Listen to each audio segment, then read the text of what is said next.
just a pair of lips that I've lost.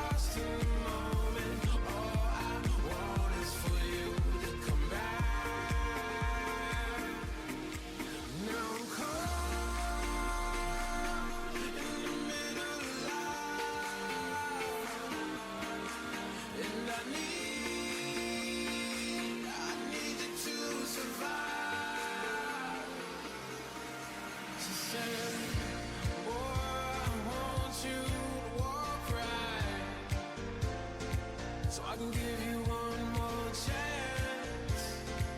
You're only living in your damn head.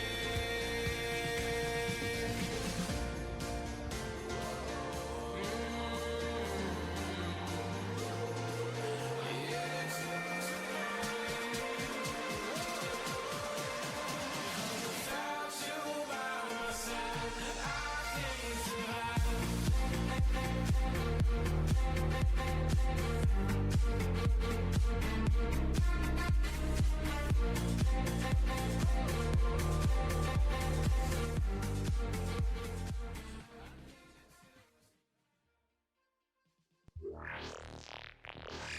How do you achieve your greatness? There's no margin for error. No room for mistakes. You need total control. Your success is determined by your grit. It takes thousands of hours perfecting your moves. And only the strong survive. You think you've paid your dues? You think you're ready to enter the arena? Think again. This is the Telkom Digital Gaming League, This is where legends fight till the last second. where the action explodes straight through your system.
Good evening, ladies and gentlemen, boys and girls, and Dota players around the world. We have got some more Masters DGL action for you this beautiful Thursday evening.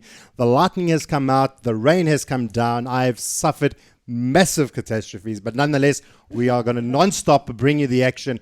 Energy Esports versus Flipside Tactics, going to be a massive game. I'm Jabba. I am joined by the succulent Succubus. How are you doing on this kind of rainy and lightning infested Thursday evening? I'm very, very well, Jabba. Thank you for that lovely introduction. I must say, the thunder has not been kind to some of us today, so I mean, hopefully we can brave through this cast and, you know, good old Jabba will let us do it. Well, let us hope that is going to be the case. The bans have come out really quick, really fast. So let's jump onto that really quickly. We've got Energy banning out the Shadow Demon Lone Druid. For the side of Flipside, they've taken away the Lunar Underlord away from Energy. But a big pickup coming here for Energy, the Slaughter. Some crazy stuff regarding the Slaughter. We can jump into that just now. Flipside picking up the Ogre Magi, Juggernaut, and Energy respond with a Vengeful Spirit. Yeah, I mean, such bans before, the Luna and the Underlord being banned out in almost every single match we've seen this series. It's, you know, they can combo up some nasty things with the Luna, and also she's been pretty effective. That early fighting, that early fighting carry, that the new meta where, we need to have heroes with low cooldowns and, aggressive heroes that generally win the draft. So it makes a lot of sense. The bans of this are coming out here. We've seen Slaughter of Vengeful Spirit with ABG, I believe. They did it really well.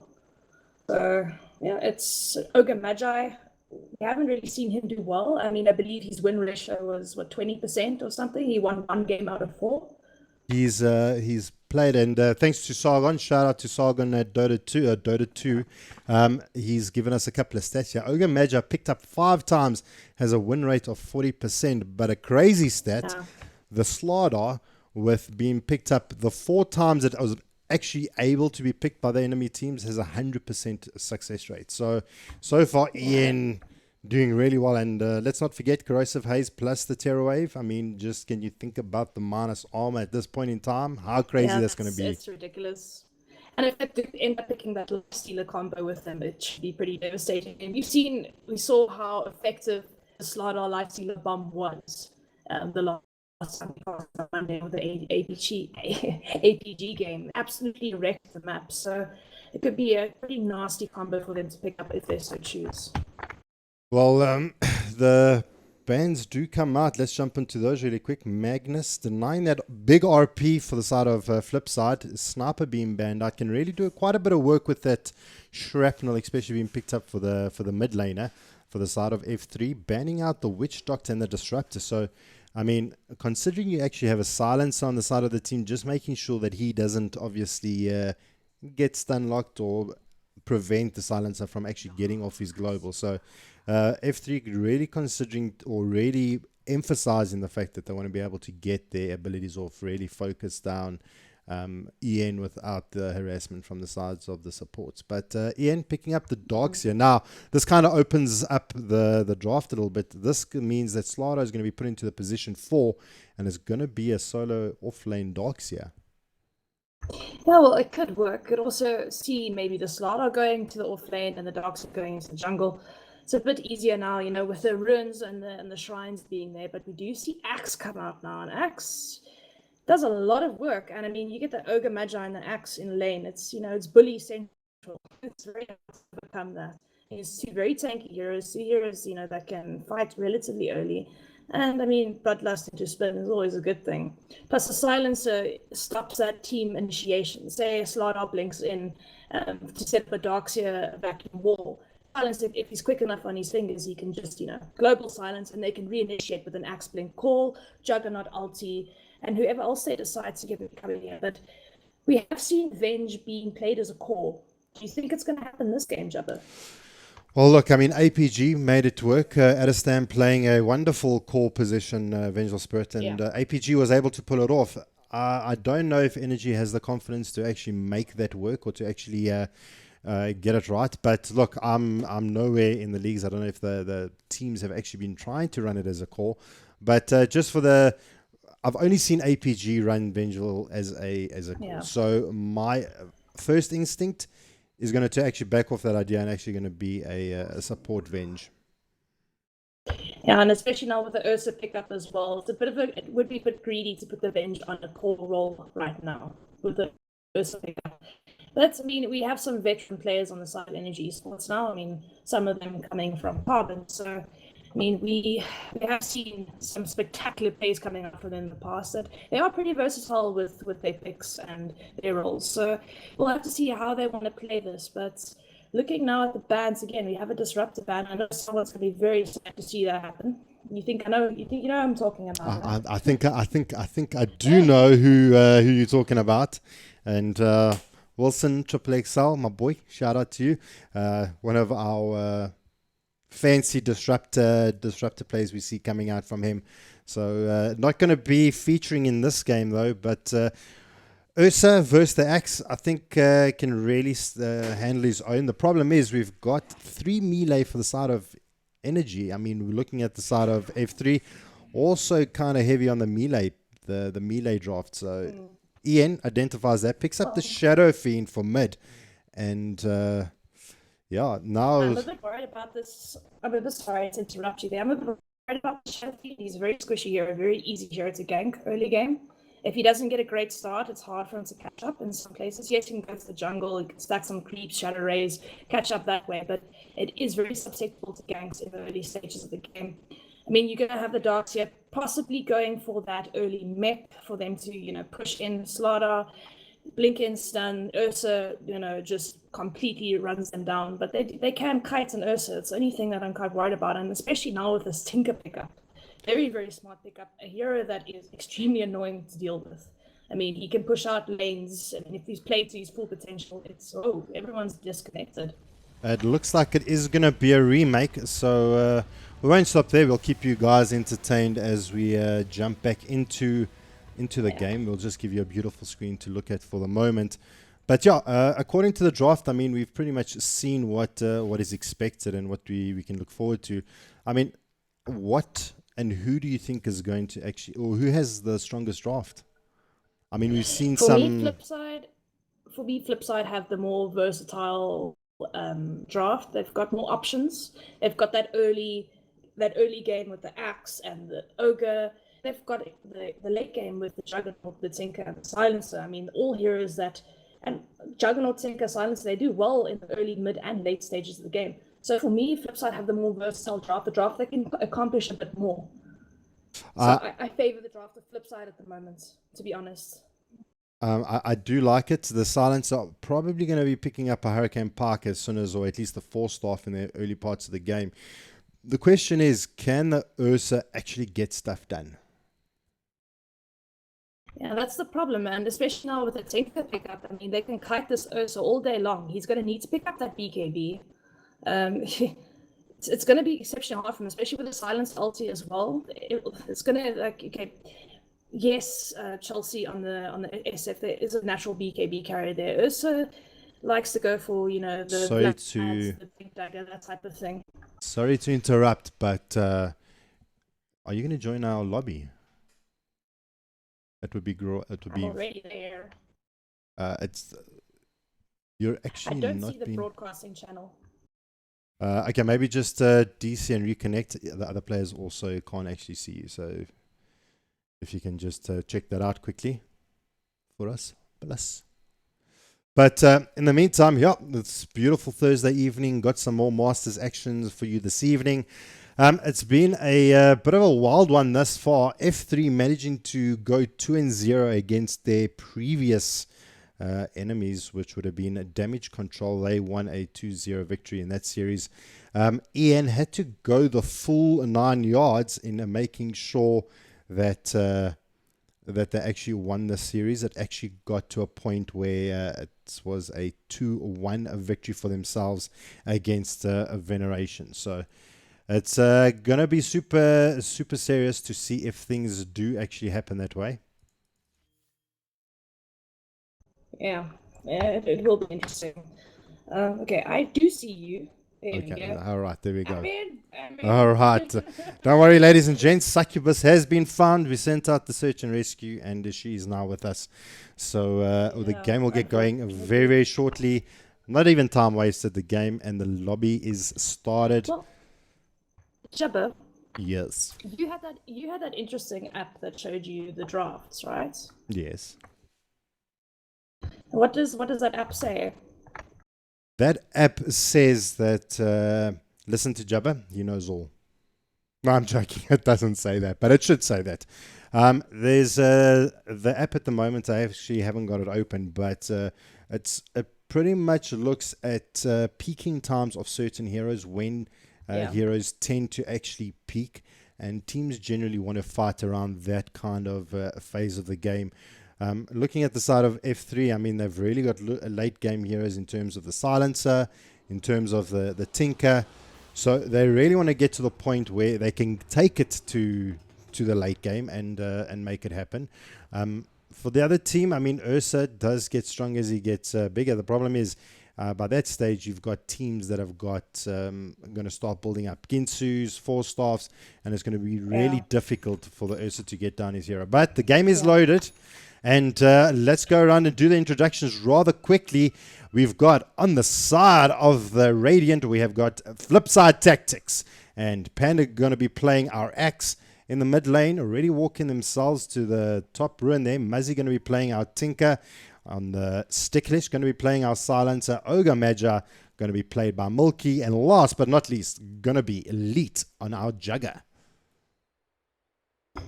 Oh, they On the side of Energy Esports, we have Chelsea on the Ursa, Strike on your Slardar, Ian Pick on that Vengeful Spirit, Momo on your Darkseer, and C100 on that Shadow Fiend.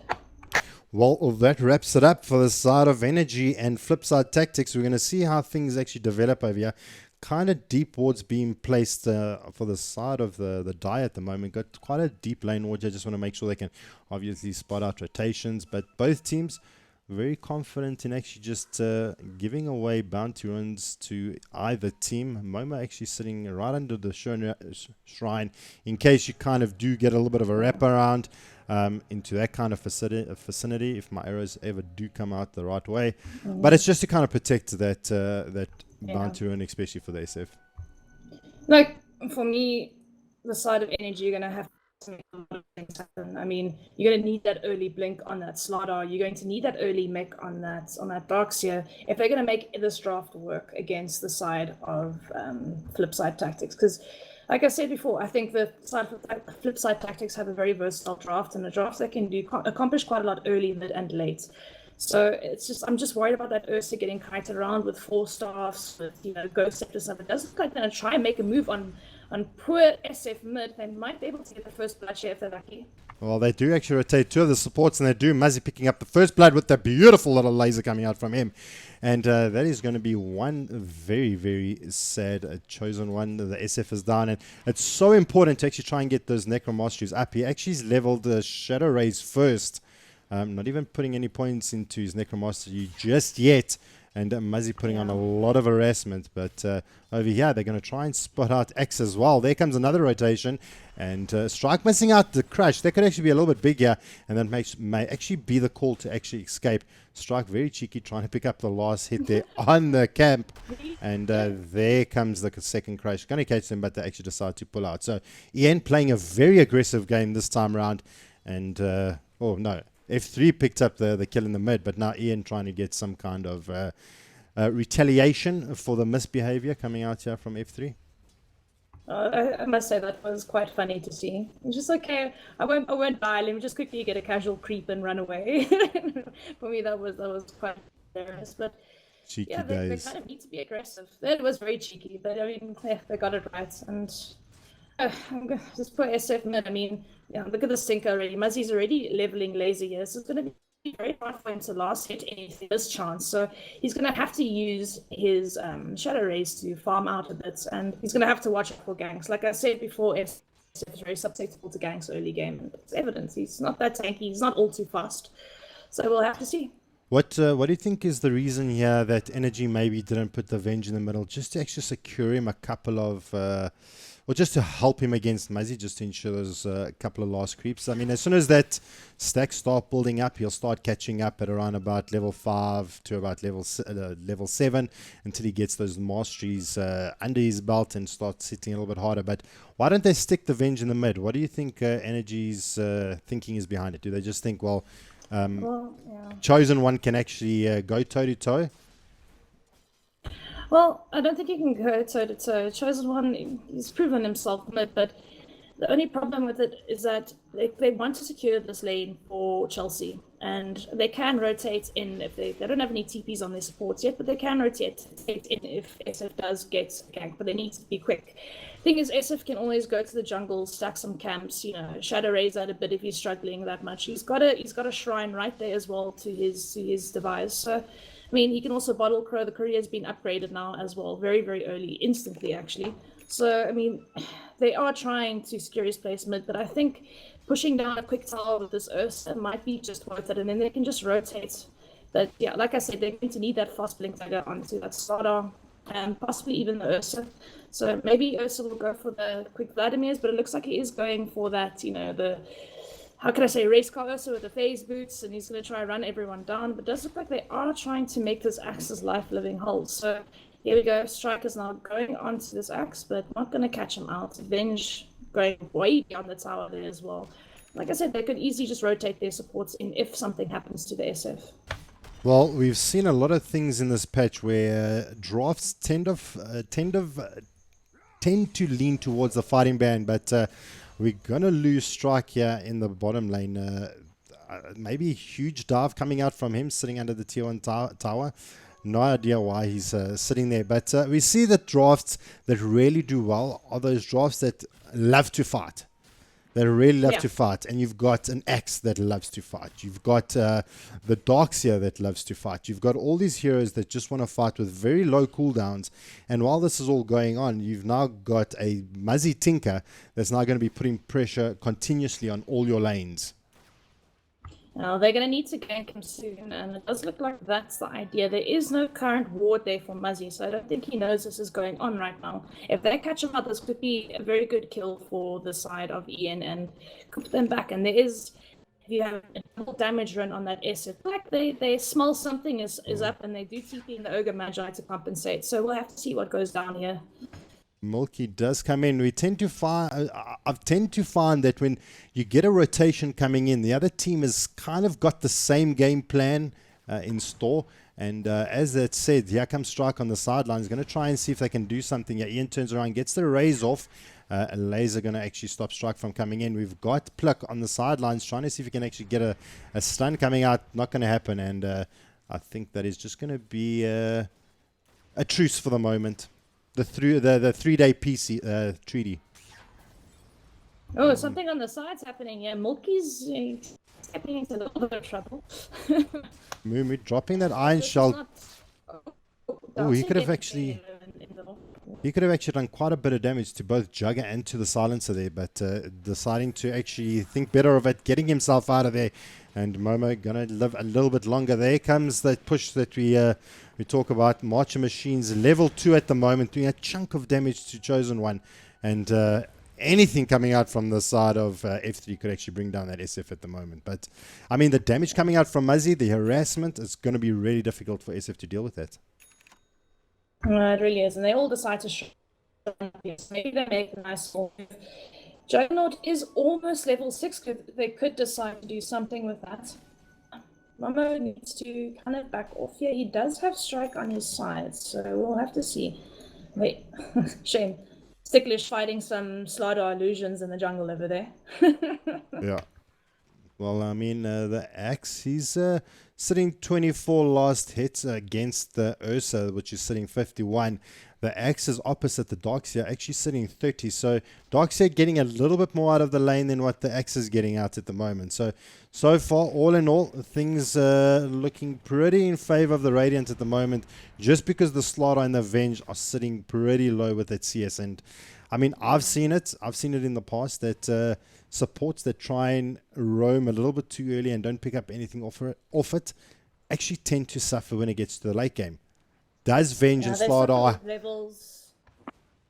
do they have the ability to come back? Well, it's the thing. You need that initiation from Slaughter. It's kind of their initiation here at the moment. Yeah, you got the Darkseer, but I mean, a Darkseer can only vacuum, and those heroes can easily get out. I mean, you got a Jug Spin, you know, you got an Axe Call, you've got a Global Silence, so you need to take out that Silencer, for instance, quickly. If you don't want your whole team to not be able to fight. So I would honestly invest more in getting that Slaughter Blink Dagger up. But we do have Ursa Blink up at a glorious 7 minutes with, I mean, almost 8 minutes with the phase boots attached. So maybe they can make something happen. But again, oh, well, Ursa, there comes the TP. Well, there comes the TP. They read your thoughts. And Chelsea going to hide in the smoke up. They're going to look at try and making a play here on the Jugger. They really do need to actually bring him down. So Smoke, they're going to try and get close to him. Plick leading the front lines. There comes the missile. Not going to latch as he starts his Blade Fury. And now Chelsea's trying to catch him up. There comes the sprint from both. And the Omni Slash dodging both the Stomp and the Crush. But it's not going to be good enough as Chelsea picks up the kill on the Juggernaut.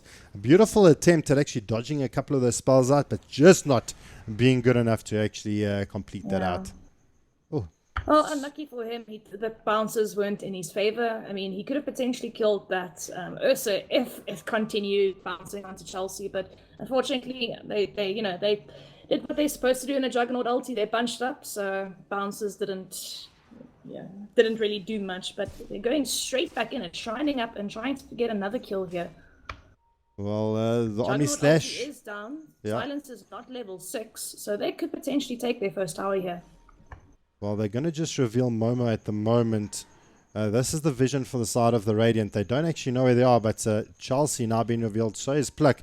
And Stikalish, he feels it in his bones. He's hiding at the sidelines. Momo just going to be putting pressure on this tier 1. So Stikalish, if he keeps his presence unknown, they're not going to do anything. He doesn't even have a TP to get out. So he could be in a bit of a precarious position if the side of Ian actually spot him out.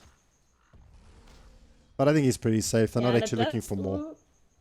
It does look like they're trying to find the axe as well. He was trying to do the whole Rex axe thing, and the Shadow Fiend was right there to get him, and it does look like the Avenger's kind of bullying him out. But yeah, this is definitely the first tier 1 tower going down here, and this is exactly what they need to do with this lineup. They need to be aggressive, and they need to act fast, because like I said, the late game potential of Flipside Tactics is quite vast. So they really do need to, you know, what do you think get moving, is so to speak. What do you think is going to be that crucial point where F3 decides, okay, right, it's time to actually fight? Because they let the tier 1 tower pretty much go. Sticklish actually being spotted out here by Momo. Chelsea may actually try and find him. There comes the surge, there comes the roar, and 3 right clicks from Chelsea, and that is 1 dead Sticklish. And Chelsea's hitting like an absolute truck at the moment, and also picked him up the GG infused raindrops. So yeah, it's not an easy Ursa to deal with at the moment, and it looks like he's maybe going for the I think he might be going for either his BKB, which I doubt, because it's a little bit early for that at the moment. I think maybe he's going to go for that Vlad, since they do have the 3 melee heroes on the side of Energy Esports, and it will help them, you know, take rush. But we have seen teams favoring hold of the dominator recently. I think it's just to get that extra creep up, just kind of get the auras going, and whatever else they can provide to the team fight, because we know that this kind of update has really favored those big team fights, that fighting potential that teams actually want to bring out. So getting a little bit of an extra creep, getting that buff or that aura for the entire team helps so much. And you pick up the helm, and you can pick up the Satyr, you can pick up the wolf, and it just does so much more for your team. Well, let alone the other stats. Yeah, going back to your question, I do feel like they couldn't really defend that tower. I mean, some of their supports, mainly the Silencer, wasn't level 6 yet. The Juggernaut ulti was down. You know, they couldn't really defend it that all too well. And I think now Tinker needs to focus on some split pushing, on some solo pickoffs once he has some items up, and maybe get a few combos off with the axe and the ducks here. Maybe the axe and but it does look like Chelsea is going onto this poor axe, and he is all dead. He was trying to hide in the trees there with his blink dagger, and unfortunately it didn't work out for him. Well, Sticklish, a little bit of problems here. Chelsea's going to bring him down rather easily. Mulkey stunning out Chelsea a tad too late. I think he would have still actually gone down to the right clicks from the SF. But picking up another kill for the side of Energy. They are really bringing the fight to the side of F3. And it's making it really difficult for them to actually slow down this freight train of Energy at the moment. Yeah, no, there's not much they can do right now, especially with the Silencer dead. Axe unfortunately getting spotted out there in the jungle. Well, not in the jungle, inside the trees. I think he was waiting in the trees on the side there just to maybe get a surprise initiation, and unfortunately he got spotted out. So that kind of killed the surprise factor for the side tactics, and they had to back off after that. And it's an easy rush for an Ursa. So this is going to be, let's say a 13.5-minute rush, and maybe the next tier 1 tower. Just get as much map control as you possibly can. Keep it snowball. Well, Ian's had a fabulous start, actually. I mean, they're sitting 2 and 4. I mean, Ursa's pretty comfortable. Ursa doesn't really like fighting from behind, and he's had a great start to the aid of Pluck. So obviously that's the reason why they don't actually sacrifice the Venge in the mid lane to actually help out the SF. And just was able to get that early blink up on the Ursa. The question is, though, that F3 is not really trying to take the fight to them yet. So it seems like it's... They really haven't had the best time to team fight. I mean, first team fight, they didn't have their ultis up. Okay, they couldn't fight. Second fight, they got caught out. And then the Silencer got picked off as well, trying to run away from it. So you can't really fight after that either. It's just been really bad initiations for the side of Flipside Tactics. They can't really do much. Once a hero or two is down, they can't fight. And now it's getting to a point where, you know, the side of Ian is gonna start, getting better levels, better farm, better items, and they're gonna fall way behind. I mean, look at poor Stickler. She's got brown boots and a magic stick. This axe is going for a straight blade mail by the looks of things. He's only got a blink dagger, so he's not very tanky. He's going to initiate, but he's going to die in the process. So he's kind of a creep that spins at the moment. He can't really accomplish much as an axe normally would. Creep that spins. Yeah, it's a creep that spins. He's not tanky. I mean, Ursa's going to eat him up for breakfast. Then you've got the minus armor, aka corrosive haze, which just brings him down even, like, it just like takes away his armor. So Ursa just like rips him a new one. And now you've got a basher, a skull basher, a blink dagger, phase boots, and ages on that Ursa at 14 minutes in. I mean, I don't know about you, but that's pretty scary. Oh, that is a very scary Ursa to actually deal with. And the side of FN, they actually don't, F3, they actually don't have anything to actually deal with him yet, besides the stun from the Ogre Magi, the call from the axe. And I mean, that is the only thing they can really hope to do is chain lock him down, try and let Muzzy throw down that miss on anyone that he's going on to. But if they focus everything on the Ursa, let's not forget about like the rest of the team that's sitting in the sidelines. I mean, it's going to be devastating for them. Yeah, and the SF's not hitting softly either. I mean, he's got his Dragon Lance out. I mean, he's hitting for almost 200 damage a right click. Plus, he's got all the massive spell damage and the full souls up as well. And then you've got the Darks here with the mech and mana boots already. So, I mean, it's just, what do you do at this point? It looks like they're letting this tower go. It looks like they're going to trade. But unfortunately, the rest of Ian are not there. Ursa's dropping fairly low. I think it's just from farming purposes. But yeah, he was sitting in the jungle.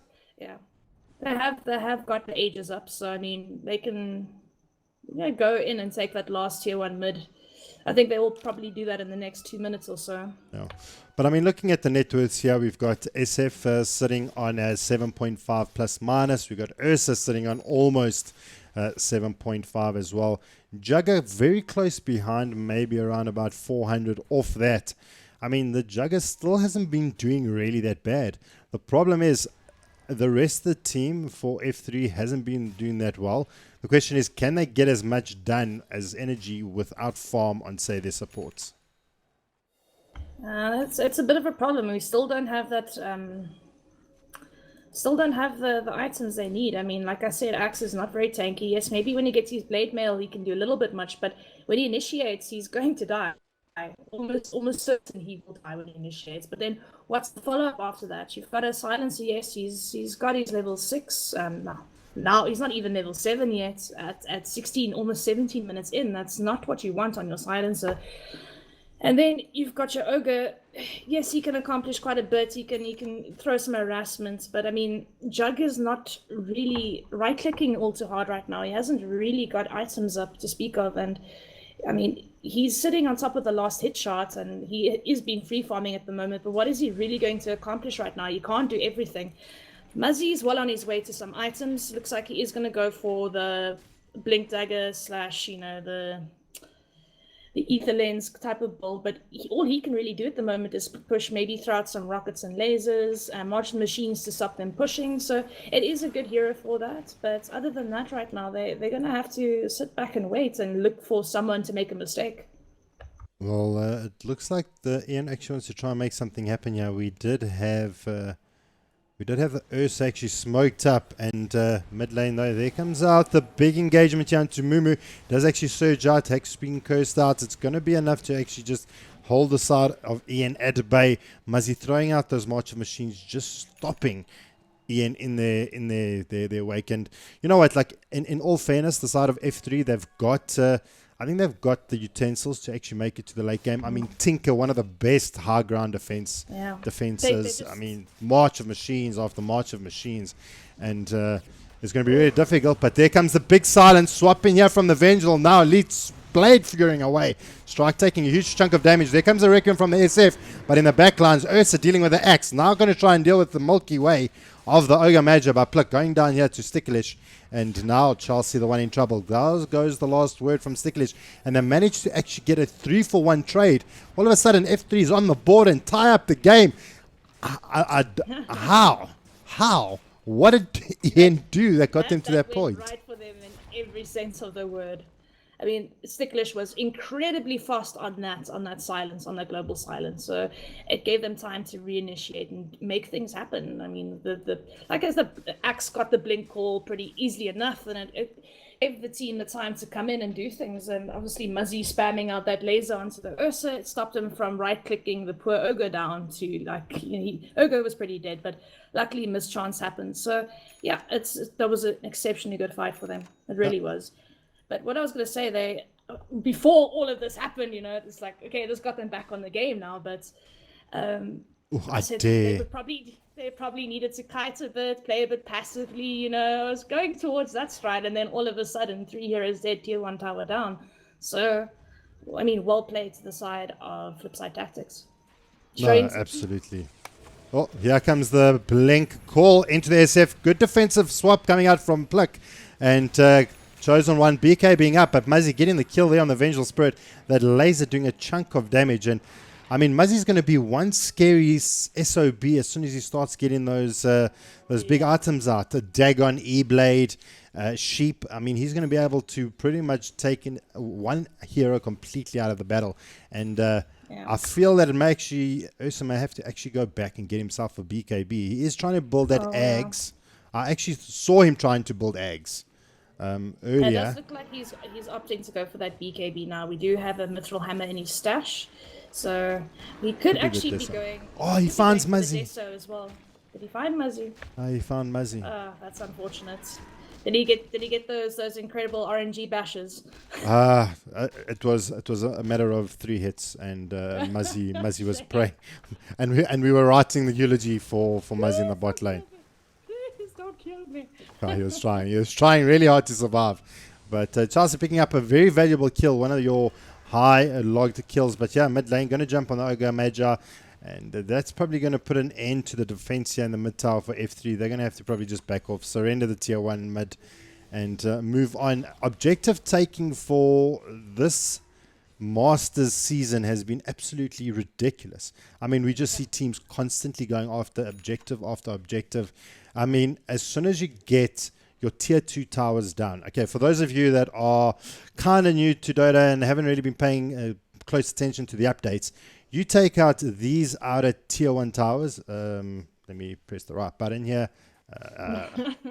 Whatever. Come on, Jabba. Okay, if you get rid of these tier 1 towers, the tier 2 towers, these sanctuaries are open, and it gives basically 300 gold once you've killed both those shrines. So a huge amount of gold going in the pocket of the victor regarding the shrines. So teams are very focused on team fighting, pushing objectives, getting those sorted out, and it just gives the team a little bit of an advantage. But it looks like they may actually be able to do a bit of a smoke up here. We got Panda and Milky being the front leaders here, but all of a sudden Strike gets the initiation off on 2. There comes the silence. Now we've got Mumu in the backlines. Can't do anything yet. He has been silenced. Panda taking a chunk of damage. Omni Slash in the backlines. Jagger, but Omni slashing onto a chunk of people, soaking up a huge amount of damage. But now Leety in a little bit of trouble. Does actually get bashed out here from Chelsea and may actually bring him down. If it happens, we'll come back to that. But now we're going to see the silencer being lost out here. And now we got X jumping in with a three-man call. But the HP's here for the side of Ian. Surviving Strike on no HP. Venge on no HP. That is super duper sad. But Jagger does eventually go down. But we also lost Chelsea as well on the Ursa. So massive team fight going here in favor of Ian. All of a sudden things have switched around a little bit. Not a drastic change. I mean 7 for 10 at the 23-minute mark. So yeah, don't fight under the shrine, guys. Don't fight under the shrine. Jeez. It's like, oh, we're getting them low, boys. Let's do it, boys. No, shrine says no. Yeah. They could just turn around and fight straight after that as well. Very good positioning by Energy there. Really, really good position. But unfortunately, poor Chelsea got chased down by Muzzy, and he tried to use the Dominator creeps to kind of kite Muzzy around, trying to get to the fog. Muzzy completely just chased him all the way almost to the tier 2 tower here at the top lane. So yeah. I thought Chosen One was actually going to go down in the top lane just by some random Marcher machines hiding in the bush, and Marcher machines doing a little bit of damage. Just managed to TP out, so nothing too drastic there. And I say Plick was very, very lucky not to go down in that fight. He moved just out of vision of the rockets, so it aggroed onto the SF and the Darksea instead of Plick. I think because he was on like maybe 100 HP at that point. So I mean, very, very brave support there. Yeah, it's absolutely well. Like I mean, things are really coming around. It seems like a little bit of a bouncing match at the moment, like a bit of a tennis match. It feels like I'm at Wimbledon and watching this ball go across the court constantly. And I mean, F3 took a good fight. Ian takes a great fight, and then all of a sudden things are swapping around. But as I say that, Chelsea getting super aggressive and decides actually not going to jump on the jugger and actually decides to pull off. I just want to jump onto our net worths at the moment. It's going to be super interesting to see how this looks, and this looks like pretty much like the Grand Canyon. I mean, it was favor Ian. All of a sudden F3 bring it back, and then all of a sudden Ian's got it back in their favor, and it looks like it's slightly tilting back in favor of F3. I mean, it's still in favor of Ian by like 4,000k, but the graph looks like it was teetering up a little bit there. Checking out the XP, similar story, but a huge advantage here for the side of Ian with almost 7,500 advantage. Nice. So Ian, really at this point in time, their game to lose. Yeah, I mean, Momo doing an excellent job getting the deny on that tower. The Tinker was, doing Tinker things. He was doing them beautifully. I think they need those Tinker wards. You know the wards I'm talking about. Yeah. I mean, he did try vacuum the Tinker where he thought Tinker blinked. Well, he thought Muzzy blinked. He actually had it right, but it was just off center, and all he had to do was blink, rearm, and TP out again. So, I do think they need that Tinker ward. They do have a little Dominator creep there as well, but yeah, I think it's going to help them catch out Muzzy quite a bit. They do have the disable to take him down. They can always just swap him out, stun him, those type of things. They have the vision needed to do so. It does look like they're going to be pressuring this. Ooh, Axe's gone onto the Ursa, and I think he's a dead boy. Yep. Oh, Chelsea. Caught in the wrong place at the wrong time, my friend. Yeah, the side of F3 was feeling a little bit peckish. They had their cup of teas with them, and they just had themselves a beautiful, delicious Chelsea bun there. A good dodge there coming out from the Jugger, though. Pops the Manta style. Completely confusing Chelsea, not knowing exactly which one to actually attack. Got the immediate TPing coming in from Muzzy, and after that, it was pretty much the rest of the side of F3. Pitched up, had a bit of a party, and brought down the Axe pretty easy. But, I mean, Chelsea going down, and while Chelsea's down, the side of Energy, they take an objective. The pit is down, and they pick themselves up the Aegis onto the SF. So, I mean, that SF is farmed. Yeah, that is a pretty farmed SF. I'm not gonna kid. We've almost got a full butterfly on this guy, as well as a BKB Dragon Lance. I mean, he needs 1,000 gold, and then he's got his butterfly. Like, this is a very, very tanky SF right now, and it's going to force out MKBs on the side of side of Flipside Tactics, and the only one that can really carry it is the Juggernaut. I don't see it thinking going MKB. And then on top of all of that, they still need some form of let's call it elusiveness from the side of F3. They still haven't really found a way to actually deal with the Ursa. I mean, yes, fair enough, Manta Star was enough to cause a little bit of a problem for him there, but I mean, change targets, put that Ursa jumping on top of the silencer. Then what does the silencer do? The silencer does have a Ghost Scepter now as well. So yes, he's going to take more magic damage, but if an Ursa decides to jump on him alone, he can easily just Ghost Scepter and the Ursa can't attack him. And then the Ogre Magi, but now jump onto silencer. Nothing really happening there. Jug ulti kind of getting wasted. That was actually very well played from the side of Energy. They were trying to actually bait out the silence, but Sticklish, very aware of that fact and actually not popping the silence for the onslaught that may follow. So well played to the side. Well, actually well played Strike to try and draw that out, but then even well played to Sticklish not actually falling for that and popping the global. So the threat is still there. Ian still have to be very, very careful on engaging here. It was a good attempt to bait it out, but they did have a Jug ulti go up, but it's going to be up in the next 80 seconds or so, so they could potentially do something, and he's not really wasting time, taking the bounty ruins, getting some more farm up. No, that's all he can really do for now. He can't really contribute much to the fight except for a few right clicks and maybe a spin. So he's going to have to wait till that ulti's back up. But they do have Muzzy in the meantime, and he can always just spam his March of the Machines. Axe attempts to call this S7. I don't know if it's the best idea in the world. That Oh, was... the damage coming out from Muzzy there. A few rockets and he's half HP. Yeah. That was the second call that that Panda actually missed on the axe. So needs to work on those call babies. I mean, you know, comes to mind is call me baby. Call me baby. For me, he's had a pretty rough time in this game. Oh, beautiful vac wall coming out here from Mumu. There comes the silence. They're going to be able to bring down Milky as well as the tier 2 here.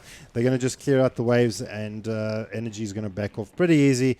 A 1 kill, and they're pretty happy. Tier 2 is down, and as I mentioned, all they're going to be doing is pushing these objectives. So tier 2 bot lane is gone. Tier 2 mid is gone. They're going to be looking at probably pushing out top pretty soon, and then the shrines are open, and generally after that we start seeing the game being closed out.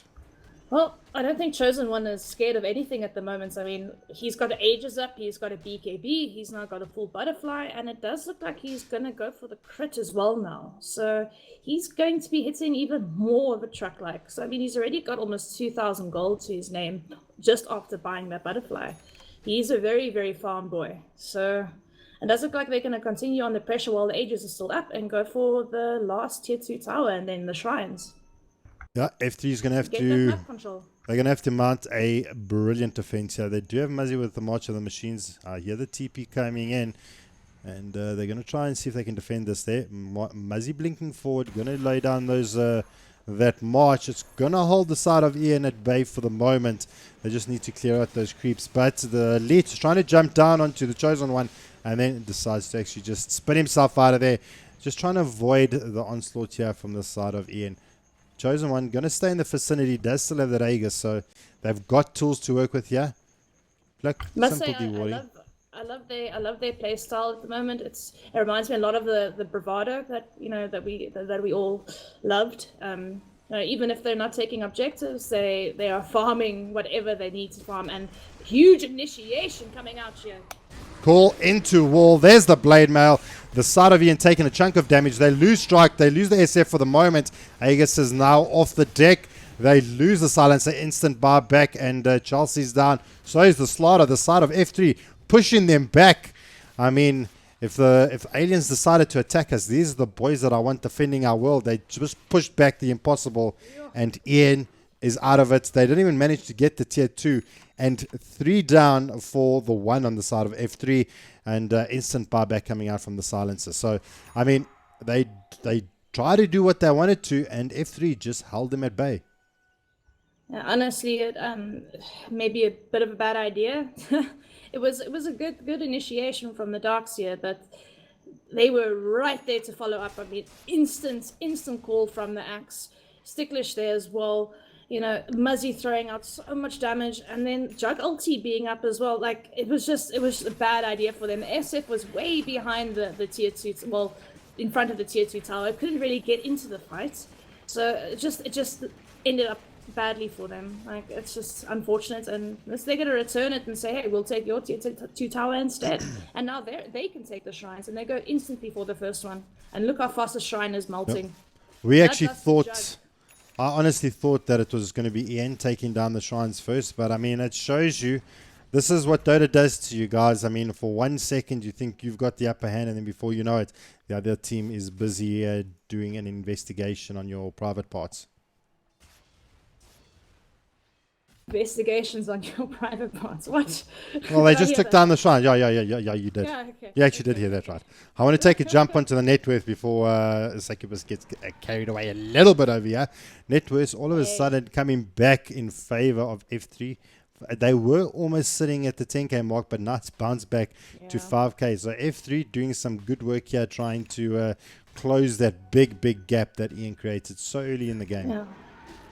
Well, look, they've been capitalizing on Ian's mistakes very, very well. They see an opening, they take it, and they go for it, and that's all to do with the experience on the side of Flipside Tactics.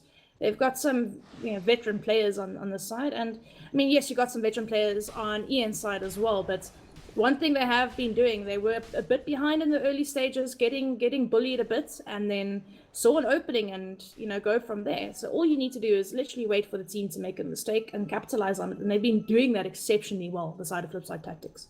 Take my hat off to them. If I had a hat on, I would take it off. Really well played.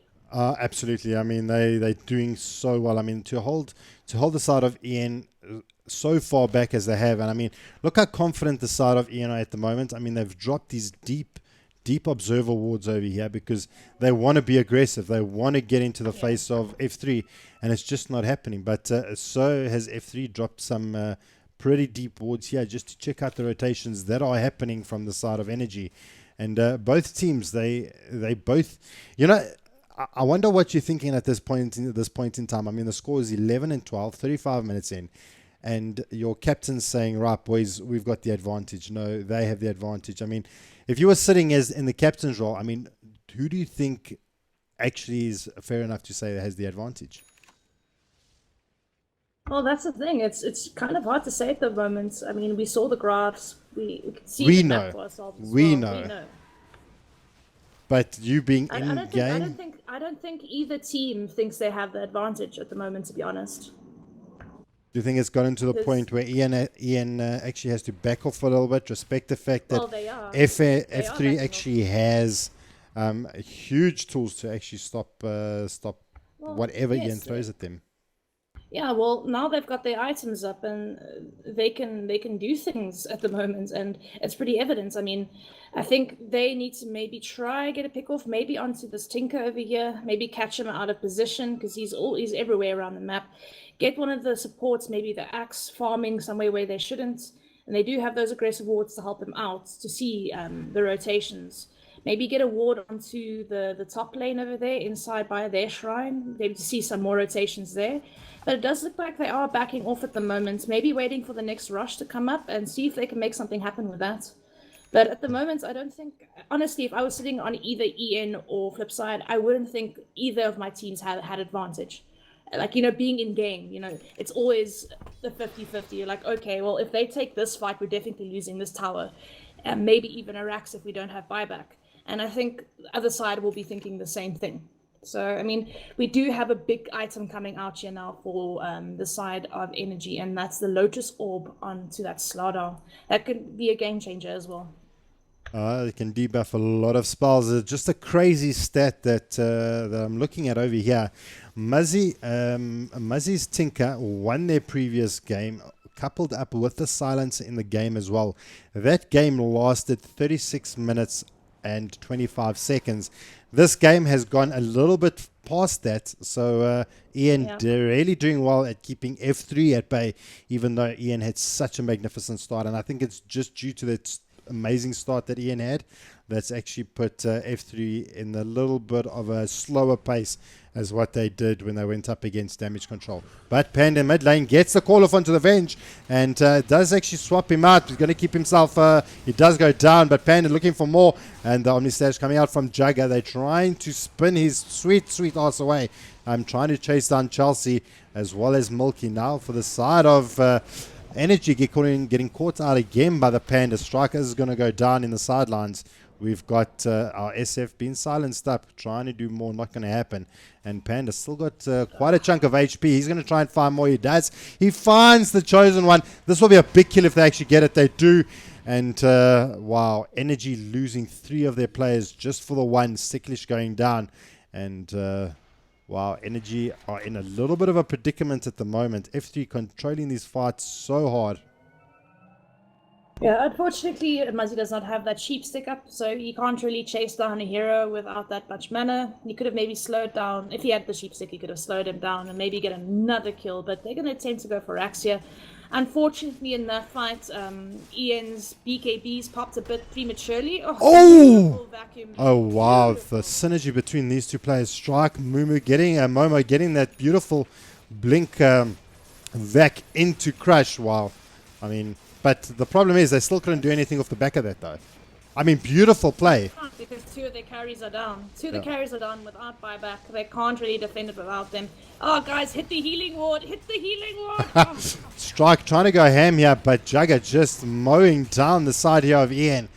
under the tier 4 towers. Muzzy, very low HP, trying to see if they can, if Yen can actually bring them down. Muzzy taking a chunk of damage, but he actually gets glimmered up. They now do lose Chelsea as well. He's going to shrine up here on the sidelines. Moo, can he survive long enough? And the duck is there. Kobe Bryant for you, ladies and gents. And the mid lane of Rax for the side of F3 do take it down, and they have got an open lane of Rax here for the side of Energy. Poor And Chelsea. Did you see how many times poor Chelsea got bashed by the Juggernaut with Bloodlust? yeah, It's just like bash. Ooh, massive vac wall here. Going to bring down Mumu very quickly. Dark's here making some unbelievable plays here, but just not going to be enough. The side of F3, they're calling to end it. They're pushing down the bottom tower here, and Leet just getting a little bit of a dance there on Plick. He's going to go down as well. Drops the healing ward. And this is going to be a second lane of Rex here for the side of F3. Flipside tactics. I don't know what you had for breakfast this morning, gents, but whatever you did, give me some. They kind of aggressive jump forward here. Panda doesn't catch anything, but then Strike re-engaging. And Blade Mail being popped out. So does Crimson Guard get blown. Lotus all up on Chosen One. They may want to do something here. Do they want to take the top lane of Rex? I think they should get out now. They're out of mana. Yes, they got a fair amount of HP, but they can't really do anymore. I think be happy with 2 Raxes and get the hell out of dodge. You're going to have heroes respawning very, very soon, and I think they walked away with more than they anticipated. So, absolutely. And it might be a nice little rush for them. Rush is up, and Ian can't really do anything to contest it right now. Yeah, it's I mean, how the game swung so quick, so hard. I mean, Ian had a beautiful beginning to probably the most perfect game, and then all of a sudden F3 bringing it back, 15k swing. I mean, this is something that only mathematicians would be able to describe to you. I mean, the graph at the moment is sitting just below 15k, experience sitting just under 10k. So, Well, I mean, yeah. Jabba, I think we might see a very messy fight and perhaps end of the game if this goes all horribly wrong for the side of Ian.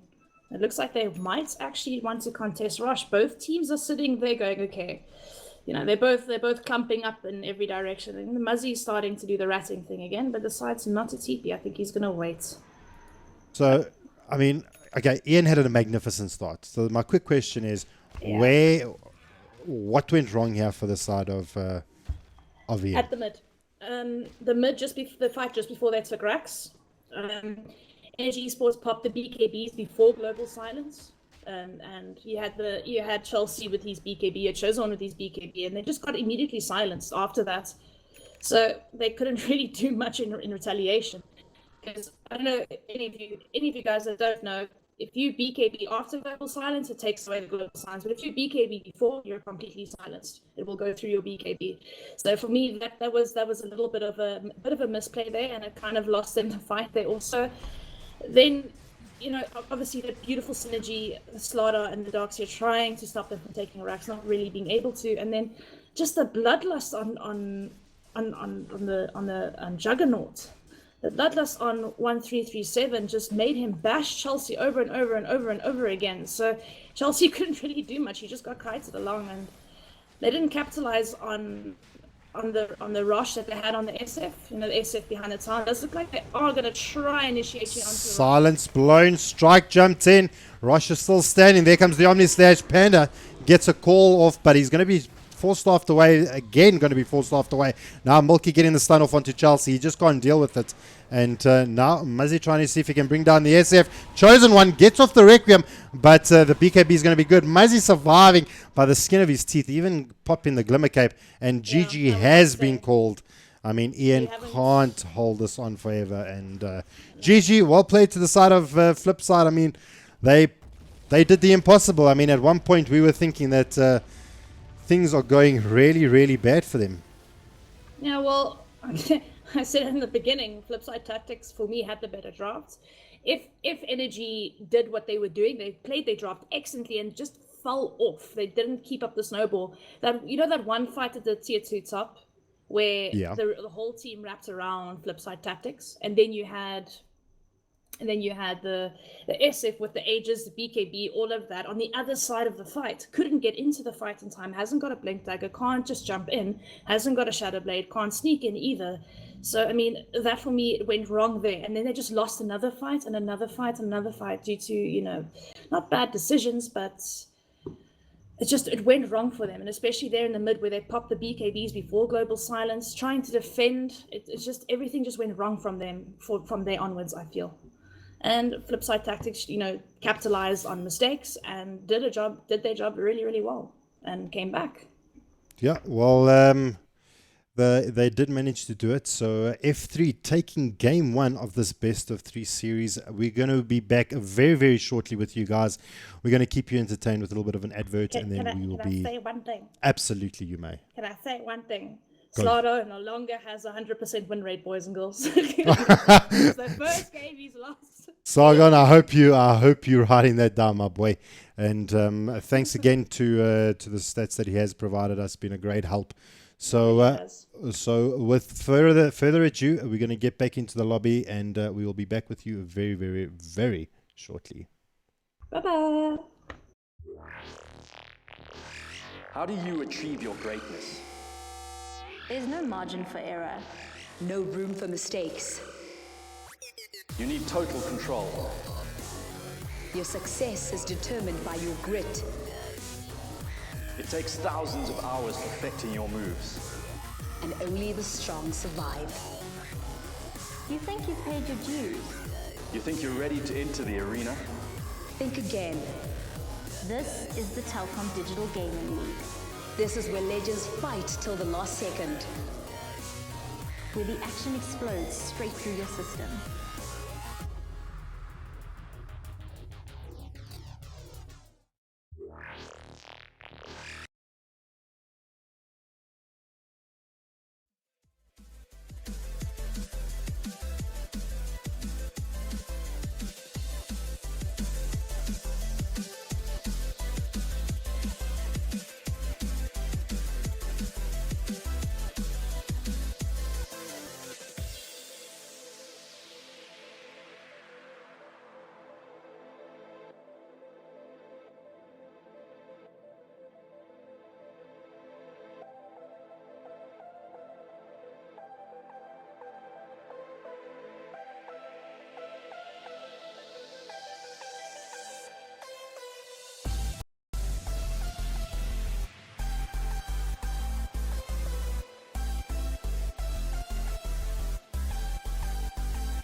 lose ourselves in the spirit of things.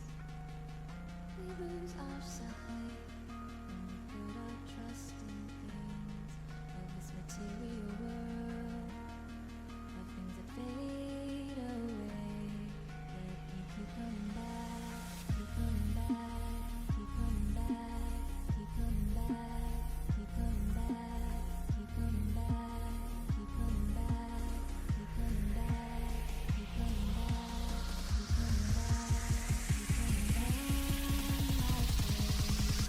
Of things we know.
Spirit of things, we lose our sight when we put our trust in things of this material world, of things that fade away. Yet we keep coming back, keep coming back, keep coming back, keep coming back, keep coming back, keep coming back, keep coming back, keep coming back, keep coming back.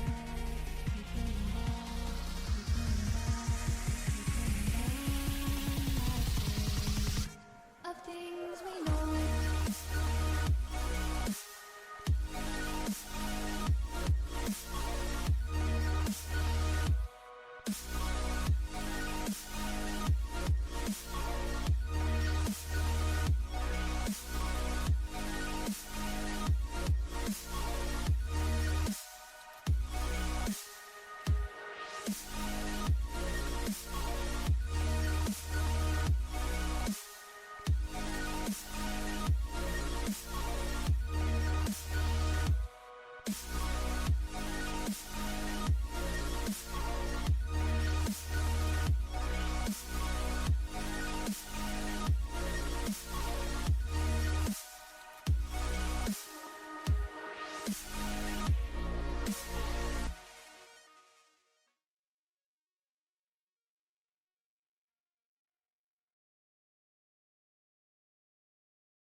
Had a very strong draft. They were, really, really strong, and they were taking on team fights and winning everything, running down, bullying Flipside quite a bit. Had a few mistakes along the way, a few bad team fights, and Flipside were able to take the game back. And also with the draft that, I kind of favored. So for me, they just had the stronger heroes throughout the stages. And Energy did so well to, kind of strip Flipside tactics of items, levels, map control, and then somehow Flipside brings it back with a few good team fights. So, they were sitting at Energy was sitting at a 15,000k net worth lead at one point. Yeah, so it was really tough when it got to that point. They were sitting pretty in the gold, and couldn't make something happen. Yeah. Do you think the Nyx assassin? We've seen that many times. Do you think that the Shadow Demon's going to get picked now that they choose to ban out the Slardar instead of the Shadow Demon this time? Well, if they did, I think Energy would have maybe picked it up in the first phase of the draft. It is now F3's chance, so they could have maybe go and pick up the SD. But no, they're going to stick with the Axe. It did really well for them in the first game. Rubik being a very highly contested hero, though. I mean, he's got a ridiculous win rate, picked up pretty much in every single series thus far in the DGL Masters. So it's been one of those heroes that doesn't get banned, but kind of is one of those heroes that you just want to pick up. It's so easy to set up the calls for the X in the early parts of the game before the X gets the blink online. Yeah. And it just synergizes with so many of the heroes available to the disposal of F3. Well, neither team has lost with the Rubik yet. According to the lovely stats Mr. Sargon has provided us. Yep. Thank you, Sargon. We shout out to you once again.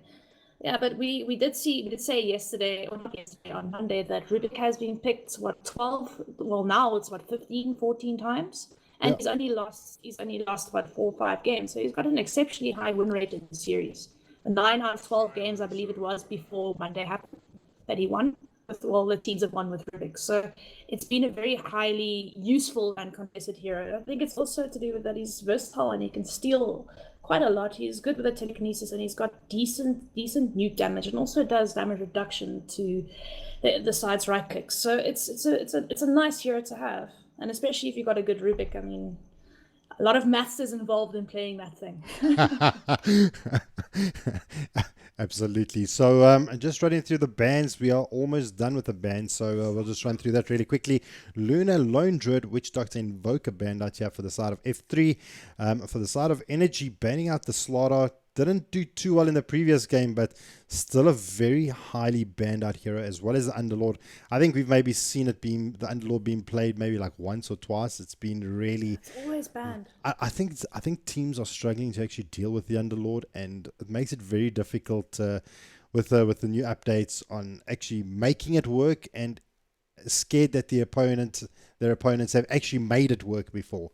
So rather just denying that pick flat out and banning out the Underlord. But the Magnus as well as the Tinker now being banned out for Energy as well. Muzzy did some very good work on the Tinker, and I think it actually gave them a lot of space for the side of F3 to actually get what they needed to get done. But the picks are through, and it looks like a little bit of a switch around here.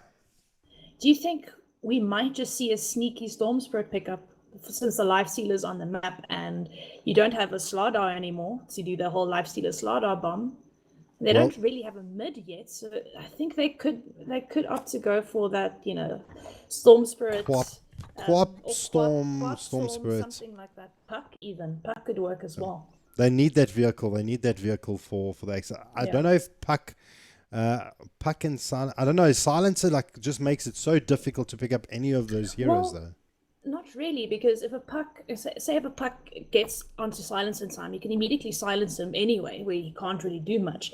Then you have an amazing disruptor ulti to contribute to Puck. So say he blinks in Dream Coil, silences 3 or 4 heroes. That leaves room for Disruptor to come in, drop his Static Storm, drop the Kinetic Field. You got Rubik to come in and steal any spells that they retaliate. And then if you miss one or 2 heroes, you got the Axe to blink and call and pick off everything else. And then obviously you got Lifestealer munching his way through these heroes. And yeah, it's a very good pickup against the Juggernaut as well. So I mean, we've seen countless Lifestealers beat Juggernauts. So it's, for me, a hero like Puck would work beautifully. I was also going to say maybe Ember, but they decided to ban that as well. But like I said, yeah, I think Storm, Puck, or Quap would do really well in this draft here for Flipside. Well, we're going to wait and see what the mid hero is going to be. Energy, I think that's going to be Silencer, going to be played probably in the position 4, the same as what F3 decided to actually run it as. So we've got Energy looking for their mid as well as Flipside. So it's going to be highly contested. I mean, you've called for the Puck. for the side of F3. I mean, Puck or Storm? Puck or Storm. For the side of Energy, probably expecting one of those picks, trying to find something that actually does decently well against that hero. What kind of hero would you want to counter? Let's say, for example, they take the Puck. What would Energy want to be picking up here? See, it's hard because they've banned out the Tinker now. They could have maybe picked it up themselves.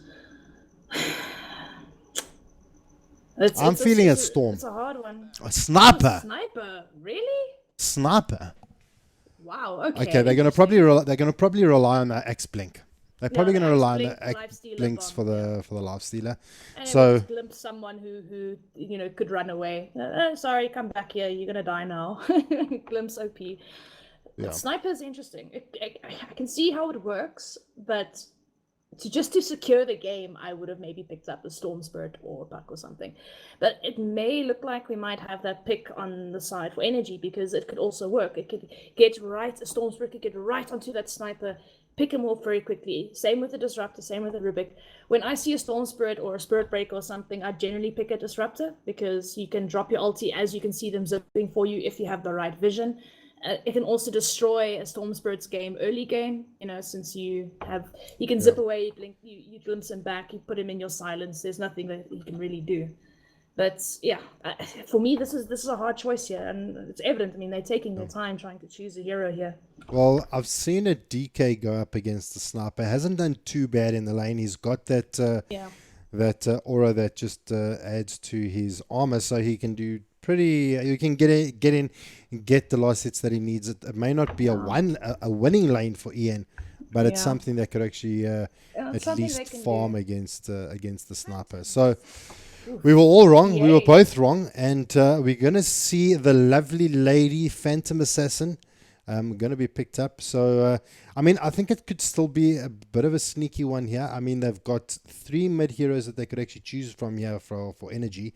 They've got the Jugger, they've got potentially the Silencer as well as the PA, but obviously Salala. But see, they need a support. They need a support. So either the Jugger or the PA mid. The thing is, the PA against the Sniper, I think, will do pretty well. She's got the evasion. So Sniper's going to have to... She can spam dagger. She can, it's a pretty easy win for her mid against someone like that. Unless, they get some help.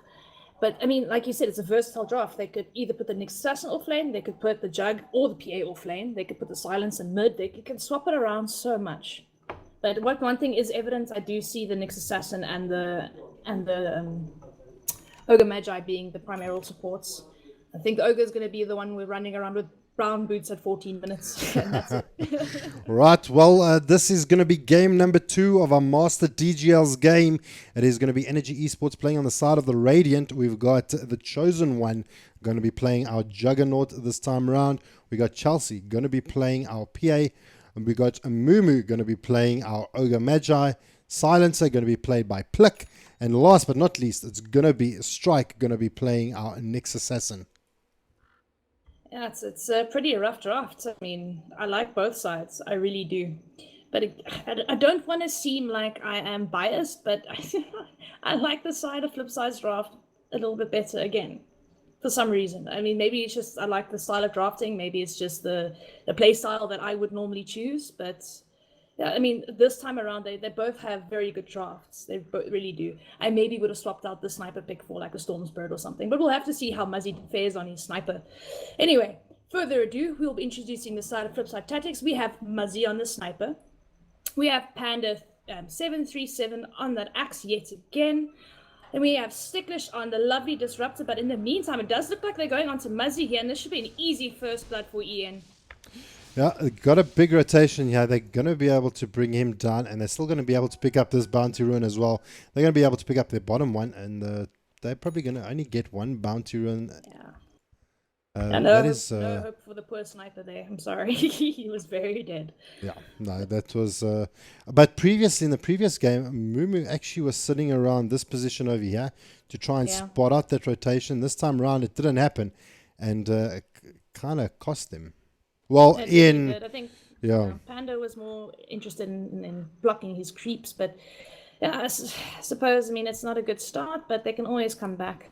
And we do see the ogre Mumu or Momo on helping out Chelsea here in the beginning stages. And I think he must, just to get that advantage, get some levels up in that blur and of course the stifling dagger. So I think having him in the mid lane here harassing out Muzzy is a good idea. Anyway, guys, let's finish introducing the side of Flipside. We have Milky on that beautiful Rubik.